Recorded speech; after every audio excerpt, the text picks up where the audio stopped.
स्वागत है आप सभी का आपके अपने YouTube चैनल प्रगति पाठशाला में। आज की क्लास में हम बात करेंगे केमिस्ट्री के एक बहुत ही बेहतरीन टॉपिक के ऊपर और आपको बताएंगे 1 से लेकर के 30 तक के तत्वों का इलेक्ट्रॉनिक विन्यास। जी हाँ, बहुत ही आसानी से आप हमेशा के लिए, ज़िंदगी भर के लिए याद कर सकते हैं, समझ सकते हैं कि परमाणु क्रमांक 1 से लेकर के परमाणु क्रमांक 30 तक के शुरुआत के जो तत्व हैं उनका आप इलेक्ट्रॉनिक विन्यास बहुत ही आसानी से कर सकते हैं। कभी भूलेंगे नहीं, वीडियो में तक बने रहिए और आप देखेंगे ये टॉपिक आपका क्लियर हो जाएगा। कभी कहीं भी प्रश्न आएगा, चाहे एग्जाम में हो, चाहे क्लास का टीचर पूछे, आप कोई दिक्कत नहीं होगी, बड़ी आसानी से आप कर लेंगे। या और एक चीज़ समझिए, ये जो टॉपिक है ये सभी क्लास के विद्यार्थियों के लिए बहुत ही महत्वपूर्ण है। आप नाइन्थ में, 10th में, 11th 12th में है या किसी भी कंपटीशन की तैयारी कर रहे हैं तो आप सभी के लिए बहुत ज़्यादा फायदेमंद होने वाला है, क्योंकि यहाँ से प्रश्न जरूर आता है। तो पूरे विस्तार से चर्चा करेंगे। लाइक कर दीजिए, चैनल पर नए हो सब्सक्राइब कर लीजिए, क्योंकि लगातार प्रत्येक विषय की अलग क्लासेस लेकर हम आते रहते हैं, तो उन सभी का लाभ उठाने के लिए आप हमारे चैनल से जरूर जुड़िए। तो परमाणु क्रमांक 1 से लेकर के 30 तक के तत्वों का इलेक्ट्रॉनिक विन्यास किस प्रकार से होगा वो आप देख लीजिए, समझ लीजिए। तो देखिए, इसके पहले कि हम आपको इलेक्ट्रॉनिक विन्यास बताएं, कुछ बातें, 2-3 बातें हैं वो आप जान लीजिए। कि देखिए, कोष होते हैं, उन्हीं कोषों में इलेक्ट्रॉन को हमको भरना होता है। मुख्यतः K, L, M, N, ये 4 कोष होते हैं। इन्हीं चारों कोष में हमको इलेक्ट्रॉन को भरना होता है। थोड़ा समझ लीजिए। देखिए, प्रत्येक कोष में जो इलेक्ट्रॉनों की संख्या होती है वो 2n² होती है। अब ये 2n² क्या है समझ लीजिए। देखिए, प्रत्येक कोष में कितने इलेक्ट्रॉनों की संख्या होती है? 2n²। मतलब अगर पहला कोष है K, तो देखिए पहला कोष है तो यहाँ जाएगा K बराबर 2 × 1 का स्क्वायर, मतलब हो जाएगा 2 × 1 बराबर 2। तो पहले कोष में कितने इलेक्ट्रॉन हो सकते हैं, तो ये आप समझ लीजिए, काम देगा। दूसरा जैसे जल है तो इसमें देखिए दूसरा कोष है तो 2 कॉमन रहेगा, यानी का वैल्यू कितना है 2, 2 का स्क्वायर, मतलब 2 × 4 बराबर कितना हो गया 8। दूसरे कोष में कितना इलेक्ट्रॉन? 8 इलेक्ट्रॉन। तीसरा यम है, अब देखिए तीसरा कोष है तो इसका स्क्वायर कर लेंगे तो 2 × 3 9 × 18, यानी तीसरे कोष में अधिकतम कितना इलेक्ट्रॉन हो सकता है? 18।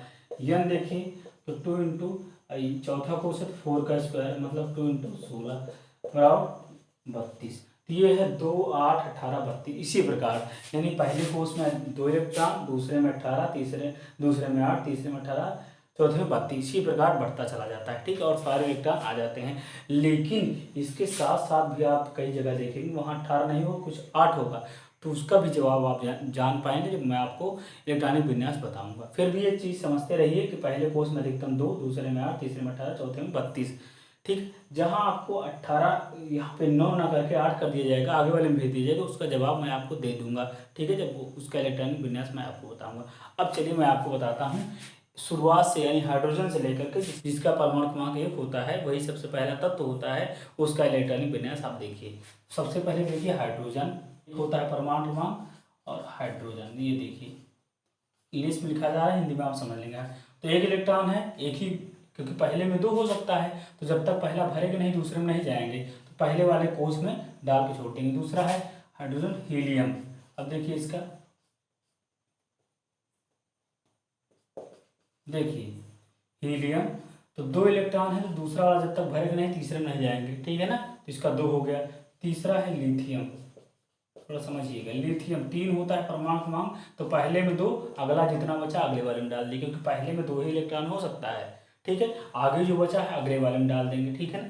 ये चीज़ समझिए, 1, 2 नहीं कर सकते, क्योंकि जब तक पहला नहीं भरेगा हम दूसरे में जाएंगे। आप ऐसा समझिए कि 3 को हम 1 और 2 नहीं लिख सकते। क्यों नहीं लिख सकते?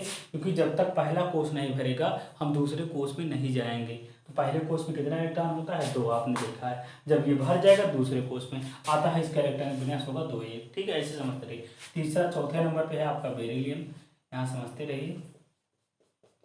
बेरिलियम 4 होता है परमाणु क्रमांक, तो 2, 2, ठीक है ना।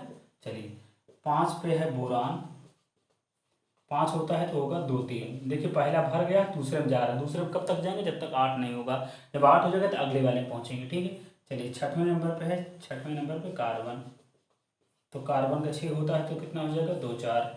7वें पे है नाइट्रोजन, तो नाइट्रोजन का 7 है तो 2 और 5। 8वें नंबर पे ऑक्सीजन, तो इसका हो जाएगा 2, 6। 9 पे है फ्लोरीन, तो इसका हो जाएगा 2, 7। और 10वें नंबर पे है कौन? आपका नियॉन, ठीक है। तो इसका हो जाएगा 2 8। तो ये आपके 10 हो गए। आप समझ लीजिए इस चीज़ को। हाइड्रोजन पहले एक ही इलेक्ट्रॉन है, पहले कोष में चला जाएगा बस। हीलियम का 2 होता है तो दूसरे को पहले कोष में चला जाएगा क्योंकि 2 ही है और कुछ नहीं होता तो आगे जाएगा। जैसे लिथियम 3 है तो पहले में 2 हो गया, अगले में 1 चला गया। क्यों? क्योंकि पहला वाला भर गया। इसी प्रकार आप बेरिलियम नियम तक समझ चुके हैं, ठीक है ना। इस चीज़ को स्क्रीनशॉट एक बार आप ले सकते हैं, समझ लीजिए। 10 तक का परमाणु क्रमांक यहाँ से आपका हो गया है, इलेक्ट्रॉनिक विन्यास उन तत्वों का हो गया है। 10 के आगे आप देखिए यहाँ से, ठीक है, ये चीज़ आप समझ लीजिए। 10 के बाद 11 आपका, यहाँ से इसको मैं मिटा देता हूँ। 11वें नंबर पे है आपका सोडियम। सोडियम तो देखिए 2, पहले में 2, दूसरे में 8, 10 हो गया और तीसरे में चला जाएगा 11। क्योंकि देखिए दूसरे वाले में 8 से अधिकतम इलेक्ट्रॉन नहीं हो सकते, ये समझिए आप, ठीक है ना। दूसरे वाले कोष में अधिकतम कितने इलेक्ट्रॉन हो सकते हैं? 8। तो इसलिए हम तीसरे में पहुंच गए। चलिए आप समझ लीजिएगा, इसी प्रकार सब करा जाएगा। और तीसरे के बाद चौथे में जब जाएंगे जब तीसरा फुल हो जाएगा। चलिए 11 के बाद 12 मैग्नीशियम। ये 12 क्रमांक परमाणु क्रमांक है, सीरियल नहीं है, समझ गए ना। मैग्नीशियम ये देखिएगा, मैग्नीशियम तो 2 8 2, ठीक है। चलिए 13 एल्यूमिनियम, एल्यूमिनियम तो 2 8 3, ठीक है। 14 सिलिकॉन, ठीक है ना। कितना हो जाएगा? 2 8 4। चलिए अगला 15 पे है फास्फोरस। फास्फोरस अब देखिए इसका 2 8 5, ठीक है। आप बोलिए इसको थोड़ा मिटा देंगे, ये आप समझ चुके हैं। चलिए 2 8 5। 16 नंबर पे है सल्फर। चलिए इसका हो जाएगा 2 8 6। और 17 नंबर पे है आपका क्लोरीन। क्लोरीन इसका हो जाएगा 2 8 7, ठीक है ना। ये आप नोट करते चलेंगे। 18 नंबर पे है आपका आर्गन। इसका हो जाएगा 2 8 8, ठीक है। और 19वें नंबर पे है आपका पोटेशियम। तो इसका हो जाएगा आपका 2 8। अब देखिए समझिए, यही समझिए आप कि अब देखिए तीसरा वाला कोष है जो है वो 8 है। अब हम यहाँ से सीधा पहुँच जाएंगे चौथे वाले कोष। 2 8 8 1 8 2 10 10 18 18 19। देखिए तीसरे वाले में आप कह सकते हैं कि 18 इलेक्ट्रॉन हो सकते हैं, लेकिन यहाँ क्यों नहीं किया गया? तो देखिए ये चीज़ समझ लीजिए, यहीं पे आपको समझ लेना है जो मैं आपको बताना चाह रहा था कि बाहरी कोष में अधिकतम 8 इलेक्ट्रॉन हो सकते हैं। कितने? बाहरी कोष में अधिकतम 8 इलेक्ट्रॉन।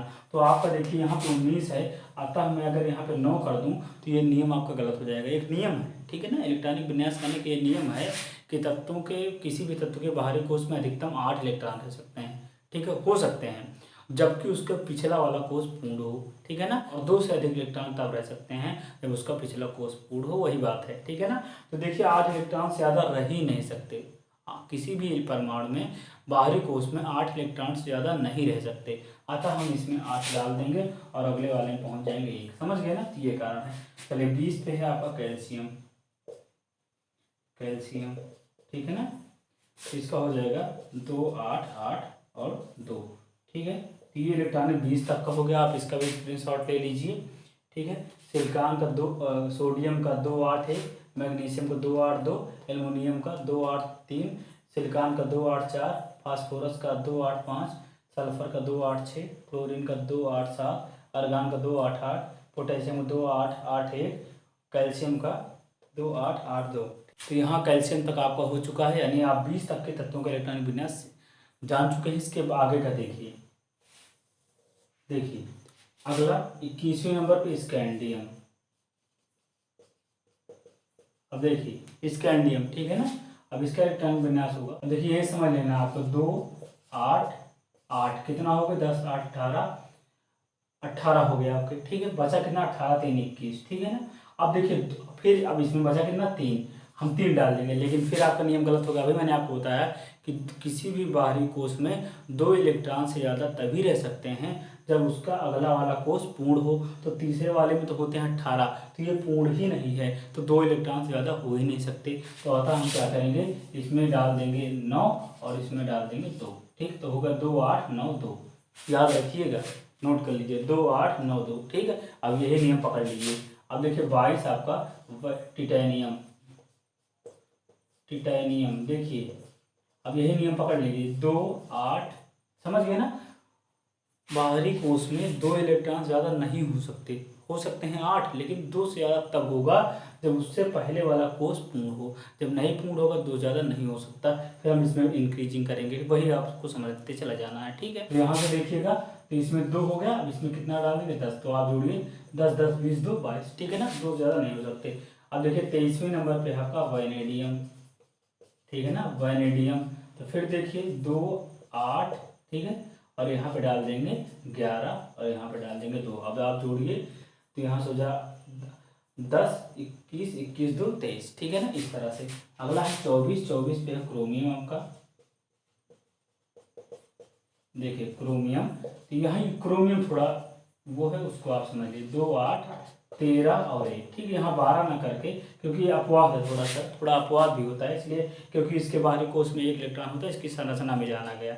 अतः क्या कहते हैं, अतः यहाँ पे 13 करके यहाँ 1, क्योंकि यहाँ 18 हो सकता है, तो 2 और 1 हो सकता है कोई, तो अंतिम में केवल यही ऐसा है, अंतिम में कितना इलेक्ट्रॉन है 1, ठीक है। अगला समझिए 25 नंबर, 25 नंबर पे है आपका मैग्नीज। अब यहाँ समझ लीजिए, तो 2 8 13 और 2, ठीक है ना, ये 13 था, इसमें 2 हो गया, ठीक है। मैग्नीज 26 नंबर में आपका आयरन, तो हो जाएगा 2 8 14 और 2, ठीक। ये देखिए 27वें नंबर पे है आपका कोबाल्ट, तो 2 8 15 और 2, ठीक है ना, ये चीज़ समझिएगा। 28वें नंबर पे है आपका निकिल, इसका हो जाएगा 2 8 16 और 2, ठीक है। और 29वें नंबर पे है आपका कापर, इसका हो जाएगा 2 8, अभी ये भी थोड़ा अपवाद है, 2 8 18 और 1, ठीक है ना, 2 8 18 1, ये चीज़ समझ लीजिए, 2 8 18 1। देखिए यही चीज़ समझ लीजिए, 2 8 18 1, क्योंकि देखिए यहाँ भी 17 के बाद यहाँ 17 नहीं होगा, 18 हो जाएगा, क्योंकि इसमें से कम करेगा। तो ये देखिए कॉपर है और क्रोमियम है, जिसके बाहरी कोष में 1 इलेक्ट्रॉन, ये देखा गया स्टडी में, ठीक है ना, इसलिए इसमें ज़्यादा कर दिया गया। 30वें नंबर पे आपका जिंक है, क्या हो जाएगा 2 8 18 और 2, ठीक है। तो आप यह सब देख सकते हैं कि किसी एक बाहरी कोष में 2 से ज़्यादा इलेक्ट्रॉन नहीं, इन लोगों के कई जगह देखो 2 से इलेक्ट्रॉन ज़्यादा हैं, लेकिन इनका पहले वाला कोष पूर्ण हो चुका है, यही सबसे बड़ी बात है। ध्यान समझ लीजिए इस चीज़ को कि देखिए इन तत्वों के बाहरी कोष जो हैं, ये आउटर मोस्ट जो सेल है उसमें 2 इलेक्ट्रॉन है या तो 1 है, ठीक है ना, इससे ज़्यादा क्यों नहीं है, क्योंकि इसके पहले वाला जो ये कोष है KLMN, तो ये जो यन वाला है, यम वाला है, वो आपका पूर्ण नहीं है। लेकिन जबकि इसमें जैसे इसमें देखिए 5 इलेक्ट्रॉन, तो आप कहिए कि 2 से ज़्यादा नहीं हो सकता है जब जब उसका पहले वाला आगे वाला कोष पूर्ण हो, तो बिल्कुल 7 है, लेकिन इसके पहले वाला कोष पूर्ण है, 5 है, इसके पहले वाला पूर्ण है, यहाँ पे 7 है, इसके पहले वाला पूर्ण है 6 है, लेकिन यहाँ पे देखिए 2 है, इसके पहले वाला पूर्ण नहीं है, क्योंकि इसमें तीसरे वाले में 18 हो सकते हैं, अतः इसमें 15 डाल के 2 आगे कर दिया गया, समझ गए ना। तो ये आपका 1 से लेकर के यहाँ से समझिए हाइड्रोजन से लेकर के जिंक तक के तत्वों का इलेक्ट्रॉनिक विन्यास हो गया। एक बार आप स्क्रीनशॉट बनी आसानी से ले सकते हैं, समझ सकते हैं किस प्रकार से इन तत्वों का इलेक्ट्रॉनिक विन्यास किया जा सकता है बहुत ही आसानी से। तो अगर आपको ये पूरी जानकारी पसंद आई, तरीका पसंद आया, आपके लिए बहुत ज़्यादा फायदेमंद है, तो वीडियो को लाइक शेयर जरूर कीजिए, चैनल पर नए हो सब्सक्राइब कर लीजिए।